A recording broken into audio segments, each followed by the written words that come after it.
L'heure est grave.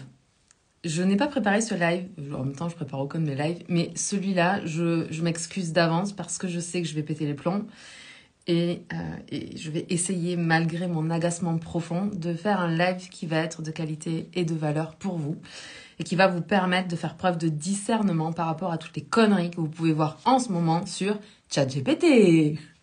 Donc, bienvenue dans ce live, je suis Sandrine Carr, je suis très heureuse de vous retrouver ce soir. Dans le live de ce soir, je vais aller volontairement défoncer ChatGPT parce que, honnêtement, voir des publicités comme quoi on peut coacher avec ChatGPT, c'est un truc qui me rend complètement hystéro. Là. Littéralement, je suis outrée. Je vous le dis, je suis complètement outrée, dégoûtée, choquée qu'on puisse dire un truc aussi débile. Premièrement, pour moi, ce qui fait un bon coach, c'est sa capacité de discernement. Je ne suis pas sûre que ChatGPT ait une capacité de discernement. Je comprends le principe, c'est-à-dire que je vois très bien, vous rentrez dans ChatGPT quelques informations, vous lui demandez de faire des recherches, il fait des recherches. Le truc, c'est que même si vous voulez créer du contenu avec ChatGPT, la raison pour laquelle vous allez utiliser ChatGPT, c'est pour en faire le moins possible. Et donc prendre les gens pour des cons. Les gens qui sont censés être vos clients. Et puis même si vous le faites en étant juste ignorant de ce que vous êtes en train de faire, donc a priori vous manquez quand même un peu de discernement, vous prenez quand même les gens pour des imbéciles à leur ressortir du contenu qu'ils ont vu, revu et re-revu. Si aujourd'hui, votre vocation, votre métier de rêve, c'est d'accompagner les gens, de faire du coaching, d'aider les gens, vous pouvez pas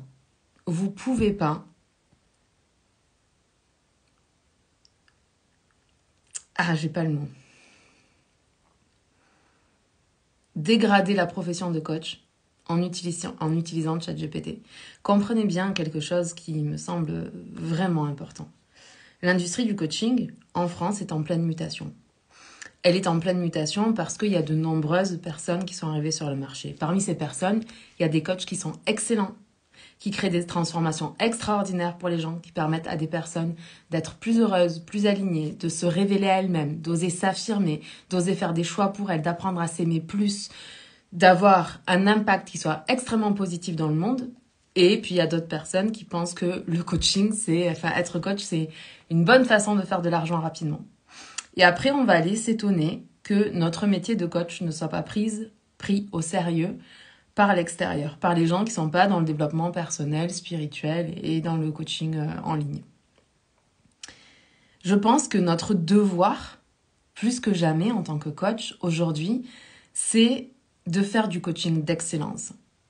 Pour moi, le coaching, c'est l'art de la relation et de la transformation. Est-ce que vous pensez sincèrement qu'une intelligence artificielle a la capacité de relationner, entrer en relation avec son client, avec les personnes que vous pouvez aider, qui sont peut-être vos abonnés sur les réseaux sociaux, qui sont peut-être inscrits à votre newsletter, qui lisent vos articles de blog ou qui regardent vos vidéos sur YouTube.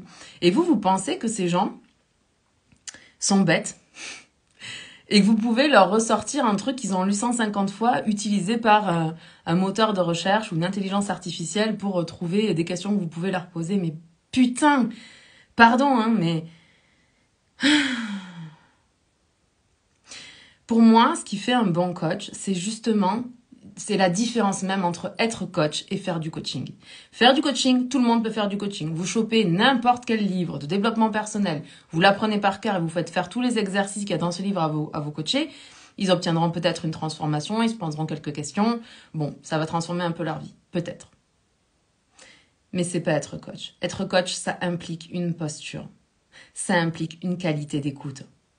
Ça implique de comprendre le moment où vous devez vous taire et le moment où il faut poser une question, où il faut reformuler, où il faut permettre à la personne d'aller dans un endroit qui est extrêmement inconfortable pour elle, parce que vous savez en tant que coach que c'est en descendant dans ces profondeurs que vous allez pouvoir la libérer. Quand vous êtes dans cette posture de coach, vous allez emmener vos coachés dans des endroits qui sont difficiles pour elles, qui sont éprouvants émotionnellement. Mais vous savez quoi? Être coach, c'est pas être aimé de nos clients. Notre mission, c'est pas que nos clients ils nous aiment. Notre mission, c'est de leur permettre de se révéler à eux-mêmes, d'aller oser par le cadre structurant et étayant qu'on leur propose, d'aller plonger dans leurs traumas, les choses difficiles qu'ils ont rencontrées, pour venir les raconter différemment, pour venir resignifier, remettre du sens parfois.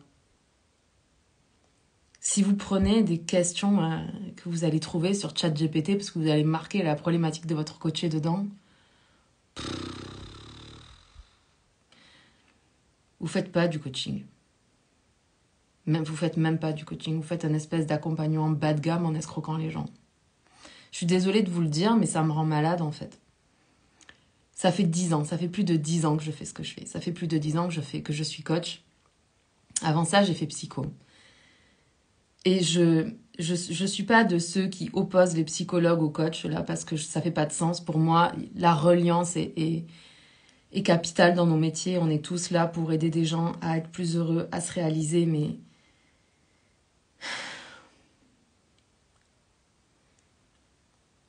je suis effarée, en fait. Je suis effarée de voir que parce qu'on vous propose une solution de facilité, vous allez plonger la tête baissée dedans, et je vous en veux pas, franchement, parce que si vous pensez que c'est une solution, c'est parce que vous avez tellement pas confiance en vous. Puis ça me fait de la peine, et j'ai juste envie de vous dire, là, la prochaine fois que vous voyez quelqu'un qui vous parle de ChatGPT pour développer votre activité, pour créer du contenu, pour coacher les gens, alors encore plus, là, je pense que c'est ce qui m'énerve le plus, parce que honnêtement, vous voulez utiliser ChatGPT pour faire du contenu sur vos réseaux sociaux, vos blogs, vos choses comme ça, ok, admettons. Mais ce qui fait que les gens, ils s'intéressent à vous, ce qui fait que les gens, ils reconnaissent votre expertise, c'est pas parce que vous avez vomi quelque chose qui a été vomi avant vous. Pardon, c'est un peu violent. Je vous avais dit, je me suis excusée dès le début de ce live. Mais ce qui fait que les gens, ils peuvent s'attacher à vous, vous donner une forme de notoriété, d'autorité même par rapport à la problématique que vous abordez, c'est parce que vous l'abordez depuis votre propre point de vue, depuis quelque chose que vous avez compris, pour lequel vous avez une prise de conscience, que vous avez intégré, que vous avez créé le changement dans votre vie, ou que vous avez permis à des gens, à d'autres personnes de faire ce changement-là, de faire cette transformation-là. Il n'y a aucun être humain qui est identique. Je n'ai jamais, jamais, jamais appliquer le même protocole à tous mes coachés. Ce n'est jamais arrivé, ce n'est pas possible. Si vous voulez faire du coaching de qualité, ce n'est pas possible. Alors je sais que dans cette industrie du coaching en ligne, que j'adore par ailleurs, comprenez bien, j'adore cette industrie du coaching en ligne parce que cette redistribution du pouvoir médiatique, elle est hyper importante pour notre génération. Parce qu'aujourd'hui, on a la possibilité de passer notre message alors que nos parents, nos grands-parents, ils n'ont pas eu cette chance-là. Avant, les médias au sens large étaient détenus par quelques personnes qui étaient très contrôlées et puis qui nous faisaient avoir un point de vue commun. Aujourd'hui, vous pouvez faire votre propre avis, votre propre point de vue parce que vous suivez différentes personnes et que vous raisonnez avec elles. Et surtout que vous développez votre capacité de discernement, de faire la différence entre quelque chose qui vous paraît complètement aberrant et quelque chose qui vous paraît peut-être un petit peu plus sensé. Hello David, bienvenue dans ce live.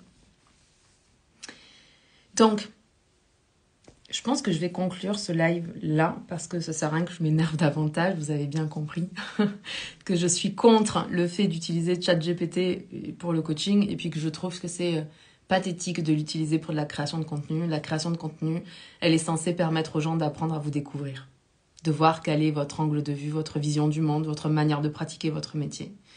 Si vous recrachez du contenu qui a été créé par une intelligence artificielle, vous n'êtes pas bien malin.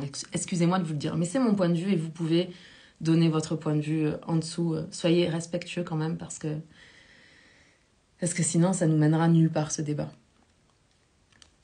Donc, s'il vous plaît, si vous êtes coach, accompagnant, thérapeute, peu importe, et que vous voyez passer ces publicités-là juste, mais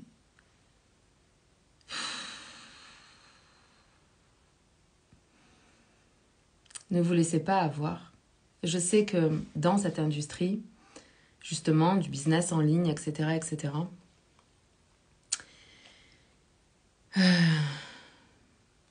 En tout cas, un truc que j'observe, je discutais de ça avec une de mes amies ce matin. J'observe qu'il y a énormément de monde qui achètent une formation, puis une autre formation, puis une autre formation, puis une autre formation, qui vont jamais au bout des formations. Ces formations, elles n'ont pas de réel impact ou de réel bénéfice dans leur vie. Pourquoi ? Parce qu'en fait, premièrement, c'est un mode de fonctionnement qui est quand même très yang, très axé sur je dois faire, et il faut faire, vous le savez. Je pense que j'ai fait suffisamment de live pour vous expliquer mon point de vue, mais ce que je veux que vous compreniez, c'est que si votre problématique, elle ne se trouve pas au niveau des capacités, prendre une formation, une autre formation, ça ne va pas vous aider à vous réaliser. Je vois bien cette problématique de coachs qui se lancent, qui vont faire une formation, qui vont avoir de l'espoir au moment où ils lisent la page de vente, au moment où ils achètent le produit pendant les 2 premières semaines. Et puis, je sais pas, le programme ne va pas être finalement si bien construit que ça d'un point de vue pédagogique. Vous allez décrocher. Vous allez commencer à douter de vous. Le gap va s'agrandir. Vous allez laisser tomber cette idée-là. Il va y avoir un nouvel objet brillant, une nouvelle formation qui va se présenter. Vous allez l'acheter. Vous allez commencer par acheter des produits en dessous de 100 €, puis des produits entre 100 et 500 €, puis des produits jusqu'à 1 000 €, puis des produits jusqu'à 2 000, 3 000, 5 000, 10 000, 15 000 €. Ça ne s'arrête pas. Il n'y a pas de limite à ça. Le truc, c'est que si votre problématique, elle n'est pas en termes de capacité, elle n'est pas en termes de système, acheter une énième formation sur le marketing, ça ne va pas vous aider à vous développer. Utiliser ChatGPT pour créer votre contenu, ça ne va pas vous aider. Parce que à chaque fois que vous faites appel à quelque chose qui est à l'extérieur de vous, pour venir combler un manque que vous pensez que vous avez,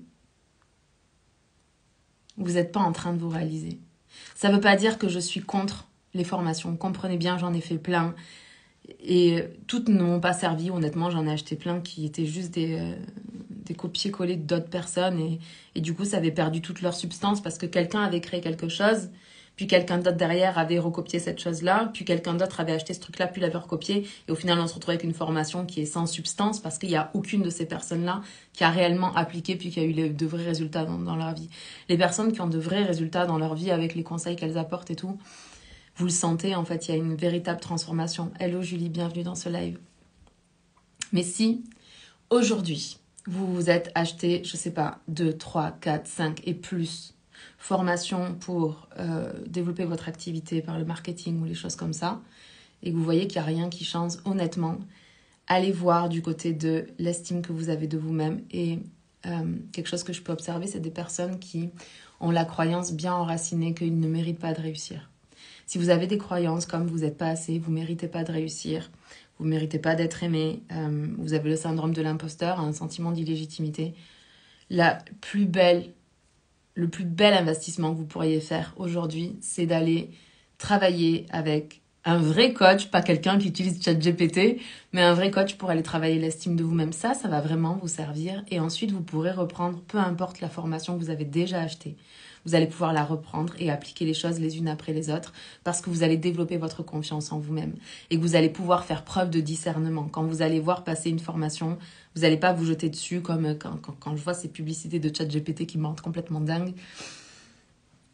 C'est vraiment à l'opposé de ce que je souhaite pour nous en tant que coach. Ce que je souhaite pour nous en tant que coach, et encore plus en francophonie, c'est vraiment qu'on élève le métier, nos pratiques de coach, de thérapeute, de peu importe ce que vous faites, vers l'excellence. Parce que pour moi, c'est la seule et unique façon de servir, et notre industrie, de servir nos clients du mieux que l'on peut, et de se servir soi-même, parce que je ne crois pas qu'après avoir utilisé un petit raccourci en utilisant ChatGPT, vous allez vraiment vous sentir bien après ça. Franchement, vous allez peut-être avoir l'impression d'arnaquer quelqu'un et de vous en sortir bien, mais réfléchissez en fait. Réfléchissez vraiment parce que je crois pas qu'en arnaquant les gens, on se sent bien. Je crois pas merci pour les petits cœurs. Je crois pas qu'en arnaquant les gens ou en ayant le sentiment de tricher ou de choses comme ça, on se sent réellement bien, on contribue dans ce monde et puis on fait avancer les choses. Je vous rappelle qu'il y a 2 choses qui sont capitales pour l'être humain. C'est la croissance et c'est la contribution. Quand vous utilisez ChatGPT ou un autre truc du style, vous n'êtes pas en train de grandir là. Hein. Vous n'êtes pas en train de vous développer. Vous n'êtes pas en train d'aller approfondir vos connaissances, vos croyances pour avoir comme un regard tranchant et affûté quand vous recevez les gens en coaching, que vous fassiez du coaching de groupe ou peu importe ce que vous faites. Mais c'est parce que vous travaillez en profondeur, que vous travaillez vos gammes, que vous descendez encore et encore et encore de plus en plus et de mieux en mieux dans tous les outils qui sont à notre service, que vous allez les maîtriser sur le bout des doigts. C'est parce que vous faites ce travail-là que vous allez devenir excellent. C'est pas parce que vous utilisez ChatGPT. Donc ça, c'est pour la croissance. Et la contribution, alors là, j'en parle même pas. Quand même, notre objectif dans cette planète-là, sur ce monde, c'est pas de répéter quelqu'un qui a dit quelque chose, de répéter ce que quelqu'un d'autre a dit, ce qui va faire qu'on va réussir en tant qu'entrepreneur, en tant que coach, en tant que peu importe ce que vous faites, ça va être notre capacité d'innover avec qui on est, d'apporter notre couleur dans le monde. Donc c'est impossible que vous fassiez du coaching d'excellence avec ChatGPT. C'est impossible que vous serviez vos clients avec ChatGPT. C'est impossible que vous serviez votre industrie, l'industrie du coaching en ligne, l'industrie du coaching tout court même, avec ChatGPT. Ce n'est pas possible. Ok, je me calme. Je vous laisse là. Je vous aime de tout mon cœur, de toute mon âme, de toutes mes forces. Je sais que vous êtes capable de faire de grandes choses dans ce monde. S'il vous plaît, arrêtez de laisser penser à des gens que vous êtes stupides. S'il vous plaît. Et puis, si vous êtes d'accord avec moi, honnêtement, ça me ferait vraiment plaisir de vous lire. Donc, laissez-moi des petits commentaires sous ce live. Mettez-moi que vous l'avez regardé en replay. Partagez-moi votre avis. Et puis, voilà, on se parle demain dans tous les cas. Merci d'avoir été en live avec moi. À très vite. Bye.